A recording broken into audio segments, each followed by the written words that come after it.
आप समझते हैं, क्योंकि आपने पहले एक हमारे इंटरव्यू में कहा था जब ये सारी जमानतें हो रही थी कि अब हमें कारकर्दगी पर फोकस करना चाहिए। हमारा जो एहतसाब का नारा था वो इंतकाम नज़र आने लगा, वो इंतकाम बन गया था। अब जो ये शहबाज शरीफ के साथ आज हुआ है वो क्या वज़ीर आज़म की ख्वाहिश से हटकर हुआ है? वो आपके ख्याल में एहतसाब ही था या इंतकाम था जो इतनी ज़बरदस्ती थी गिरफ्तारी की आज?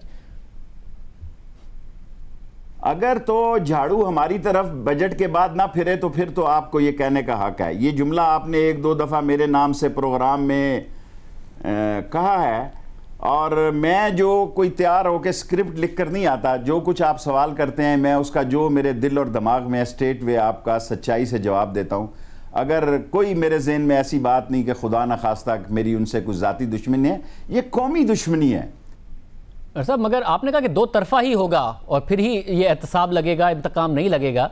तो ये दो तरफा कब होगा और वज़ीर आज़म खुद कब फैसले करेंगे? इंक्वायरी रिपोर्ट पहले ही कहती है कि उस्मान बुज़दार की हुकूमत ने सियासी दबाव में आकर 3 अरब रुपए की सब्सिडी दे दी, और फिर जो दूसरी रिपोर्ट आती है उसमें उस्मान बुज़दार कहते हैं उन्हें उस मीटिंग के मिनट्स ही याद नहीं है जिसमें उन्होंने वो सब्सिडी का फैसला किया। अब सोचें, अगर किसी और ने ये बात की होती तो आप लोगों ने क्या हाल किया होता? अगर ये नवाज शरीफ, शहबाज शरीफ ने किया होता, इमरान खान ने क्या हाल किया होता? उस्मान बुज़दार साहब वज़ीर आला हैं, उनका दिफा किए जा रहे हैं सर। देखिए, मैं आपकी ख्वाहिश पे खबर तो नहीं बना सकता, लेकिन पार्लिमानी ज़बान पे ये बात ज़रूर कह सकता हूँ कि ये सिर्फ उनके 22 बिलियन का केस नहीं होगा, हमारे 3 बिलियन का केस भी जाएगा। ये नहीं हो सकता, ये नाइंसाफ़ी होगी। हमारे 3 बिलियन का केस भी, ये जो 10 कमीशन के मुख्तलिफ एजेंसियाँ बनी हैं, अगर हम 85 से जा रहे हैं तो 2020 में ये जो 3 बिलियन हमारे ज़ुम्मे पड़ रहे हैं इसका भी हिसाब किताब होगा और होना चाहिए।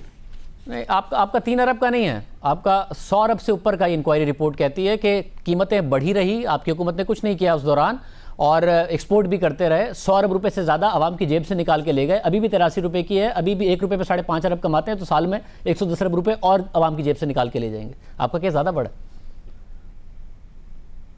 कमाल है, कमाल है, कमाल है, बिलाखिर कमाल है, इनके नसीब में नहीं है। इज्जत तो खैर मिलती है। हम अपने प्रोग्राम में सवाल उठाते रहे, शुगर माफिया के खिलाफ हमें लीगल नोटिस भेज दिया गया, मीडिया को माफिया कह दिया गया, आपने कहा आपको धमकी देता है, उसको संजीदा नहीं लिया गया। मगर वज़ीर आज़म तो जहांगीर तरीन और खुसरो बख्तियार का दिफा करते थे कि उनका कोई किरदार नहीं है सारे के सारे शुगर क्राइसिस में। साफियों के आगे भी किया, तो इज्जत तो इनको बहुत मिली है। ये वज़ीर आज़म ने कभी नहीं कहा कि जहांगीर तरीन का या खुसरो बख्तियार का या ज़हीर बाबर का या वो कौन इंडस्ट्री मिनिस्टर जो है रज़ाक दाऊद, उनका कोई किरदार नहीं है। ये कभी नहीं वज़ीर आज़म ने कहा। जिन दो का मैंने नाम लिया, साफ़ियों से मिलके उनका कहा, आप लोगों के सामने नहीं कहा होगा, साफ़ियों से मिलके मुलाकात में बाकायदा रिपोर्ट हुई। अच्छा, उसका नहीं मुझे पता।